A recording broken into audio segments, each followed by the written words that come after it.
प्रेम से बोलिए लक्ष्मी माता की जय। गणपति भगवान की जय। विष्णु भगवान की जय। गुरु भाई बहना, आज मैं एक धनतेरस की कथा सुनाने जा रही हूँ। इस कथा को पूरा सुनिए और रहस्य जानिए। जय लक्ष्मी माता। एक बार की बात है कि एक बहुत बड़े राजा थे और जो राजा थे, राजा बड़े पराक्रमी राजा थे। राजा के 5 पुत्र थे और 5 पुत्र में अनेक गुण था और 5 पुत्र राजा के आज्ञाकारी थे। राजा का बात का कभी ठुकराते नहीं थे और राजा अपने नजर के सामने किसी को भूखा नहीं देख सकते थे। अपने छोटा कपड़ा पहन के और आधा दूसरे को दान कर देते थे। वो राजा कभी दिखावा नहीं किए कि मैं राजा हूं तो घोड़े से सवार होकर चलेंगे और प्रजा मेरा नीचे उतर कर चलेगा। राजा के यदि साथ में प्रजा मिल जाते थे तो राजा घोड़े से उतरकर और उनके साथ धीरे धीरे चलते थे और उनका मन का बोझ हल्का कर देते थे। गुरु भाई बहना, एक दिन का बात है कि उसी राजा के घर में माता लक्ष्मी कमल के पुष्प पे विराजमान होकर बैठे हुए थे और चारों तरफ देख रहे थे और माता लक्ष्मी मुस्कुरा रहे थे। राजा को बारे में सोच सोच के कि चलो बहुत अच्छा राजा है, मेरा तो प्रतिदिन पूजा करता है, बहुत अच्छा है, जी तो करता है, इसका घर से कभी हटे ही नहीं। गुरु भाई बहना, उनकी बहन जो है कुमति या दरिद्रा जो भी कहिए, तो बहन कुमति जो थी तो लक्ष्मी से कहती है कि सुनो बहन, ये तुम्हारा कमल का फूल इस राजा के आंगन में ज्यादा दिन नहीं रहेगा। बहुत जल्द इस घर से तुम्हारा कमल का फूल का आसन हम हटा देंगे। लक्ष्मी माता बोले, बहन मेरा जीते जी तुम्हारा तो प्रवेश इस घर में नहीं होगा। बोले ठीक है, देख लेंगे। गुरु भाई बहना, अब लक्ष्मी माता के पूजा तो प्रतिदिन उस घर में हो रहा था, प्रतिदिन हो रहा था। राजा रानी, उनके बेटे बहू सब पूजा करते थे। जब कार्तिक मास आया, कार्तिक मास आने पर रानी गंगा स्नान जाने लगी और गंगा स्नान जाने लगी। रानी का इतना पैर में दर्द होने लगा कि आते आते उसको सवेरा हो जाता, धूप निकल आता और धूप निकल जाने के बाद रानी सोचती, अब इस वक्त दीपक जलाने से क्या फायदा, अब इस वक्त दीपक नहीं जलाएंगे, अब इस वक्त दीपक जलाने से क्या फायदा, दीपक नहीं जलाएंगे तो धूप हो गया। मैं तो कार्तिक मास में सुबह सुबह स्नान करके 4 बजे और 4:30 बजे लौट जाते थे। मेरा पूजा पाठ बड़े समय से हो जाता था। इस बार तो मेरा पांव से चला ही नहीं जा रहा है, अब मैं क्या करूं। गुरु भाई बहना, धीरे धीरे धनतेरस का दिन आ गया। धनतेरस का दिन आ गया तो राजा रानी दोनों बोले, रानी बोले राजा से कि हे राजा साहब, प्रतिदिन हम अकेले जाते हैं गंगा स्नान, लेकिन आपको आज चलना होगा। आप आज साथ मेरे चलेंगे और दोनों स्नान करेंगे हाथ जोड़ के आज गंगा में, क्योंकि आज धनतेरस है, आज धर्मराज जी का पूजा की जाती है और हम अकेले स्नान नहीं कर सकते हैं।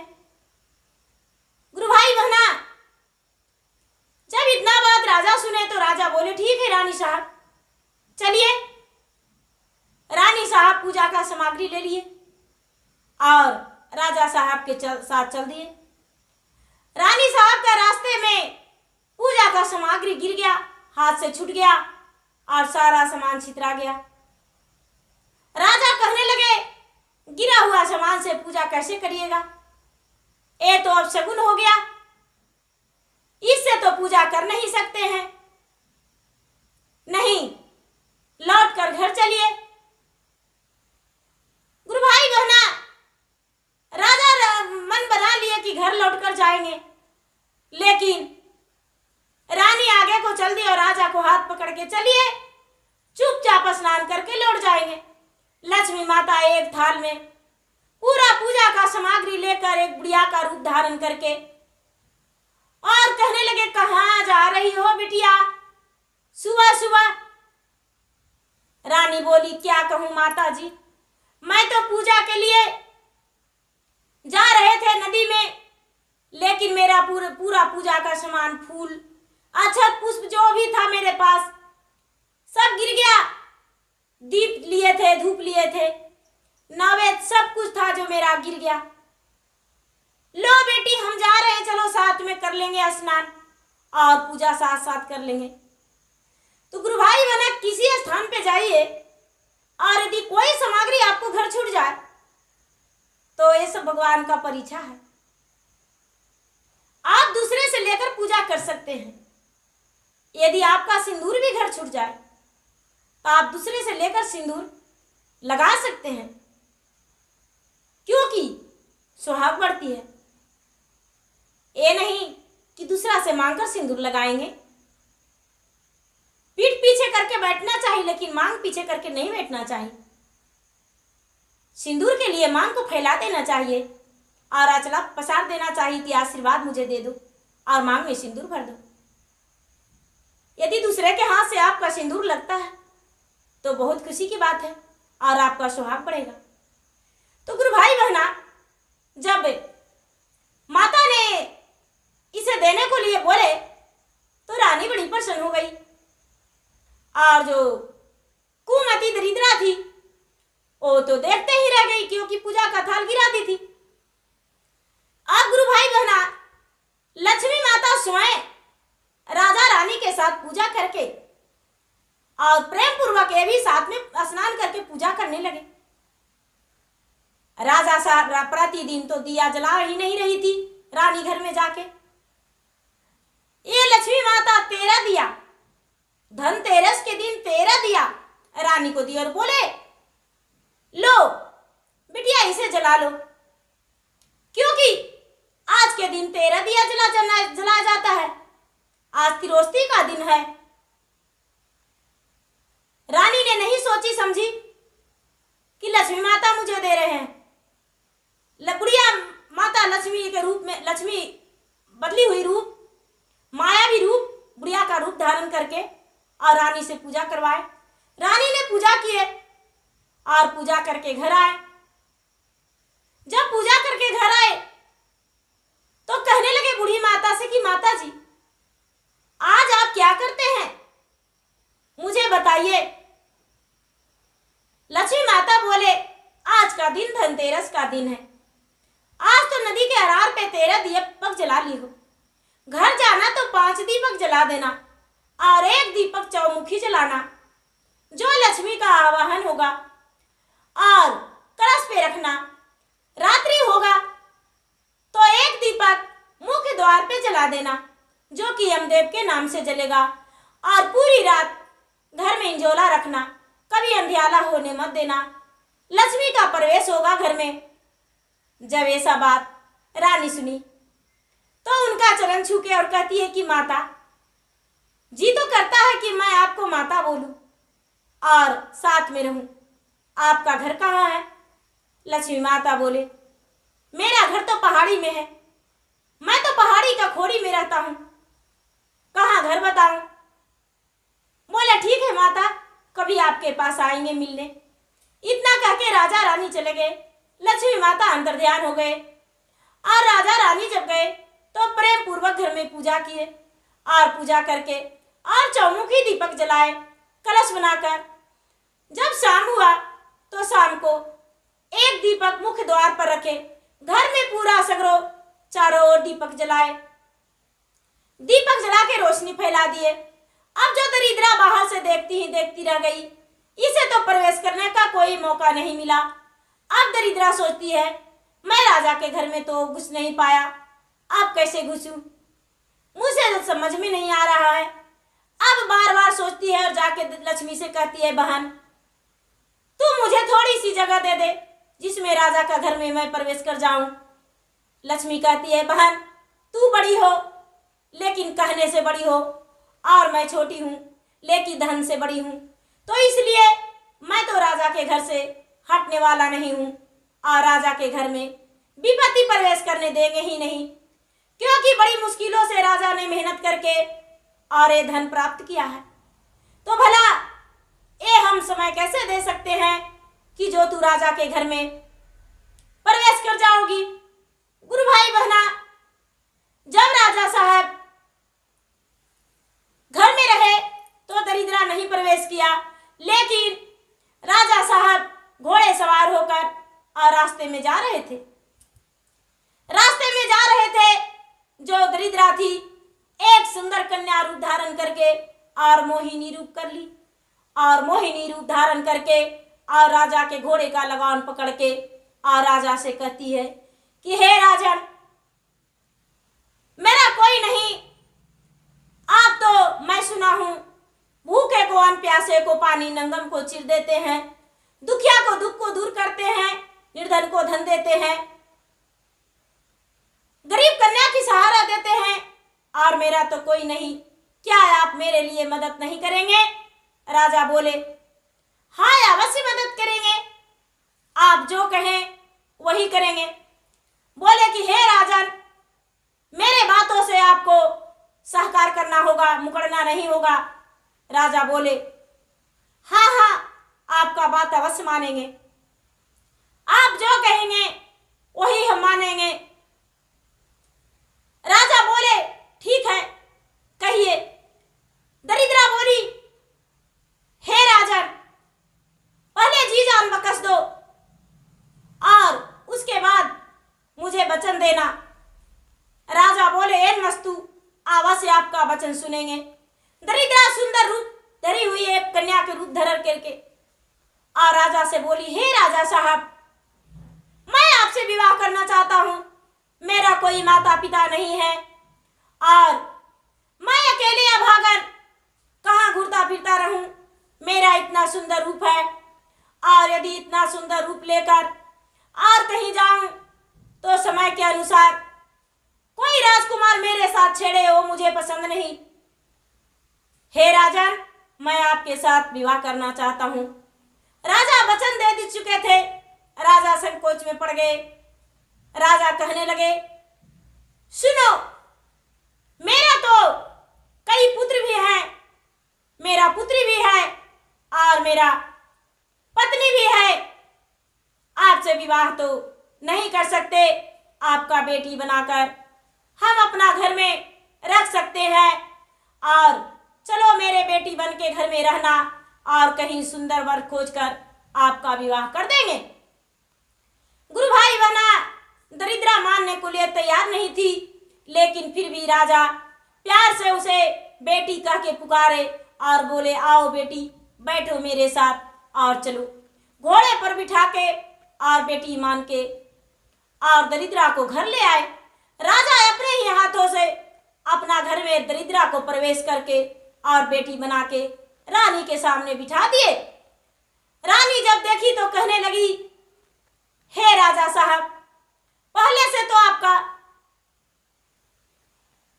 5 पुत्र था, 5 बहुएं थी और बेटी भी थी, फिर भी एक कन्या ले आए। राजा ने अपनी बातों का सुनाए और का सुनाकर और रानी से सारी बातें बता दी, सच सच बता दिए। रानी ने चुप रहकर कहती है कि तो ठीक है, इसके लिए सुंदर राजकुमार ढूंढ दीजिए। राजा ने उसके लिए रिश्ता ढूंढने लगे। रिश्ता जब ढूंढे, राजा ने एक राजकुमार से रिश्ता दरिद्रा को तय कर दिए। जब रिश्ता तय कर दिए, बारात आ गया और दरिद्रा के साथ उस राजकुमार को विवाह करने के लिए मंडप पर बैठा दिए। जब मंडप पे दरिद्रा बैठी तो धू धू धू धू धू धू करके मंडप जल गया। राजा के घर में अग्नि जलने लगा।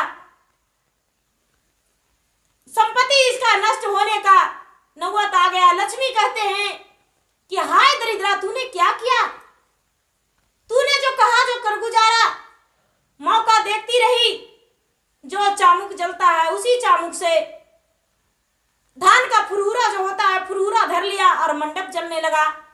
लक्ष्मी माता ने इंद्र के सहारा लिए और इंद्र से कहने लगे कि हे इंद्र, इसी क्षण बारिश हो जाए, जो कि राजा का घर धन संपत्ति बच जाए और जले नहीं।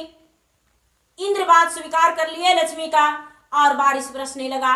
जब बारिश बरसने लगा तो राजा के घर अग्नि बुझ गया और दरिद्रा का प्रवेश नहीं हुआ। दरिद्रा जो थी, दरिद्रा चुपचाप राजा के घर से लौट गई। अपना रूप उसका बदल गया। सब लोग देखते ही देखते रह गए।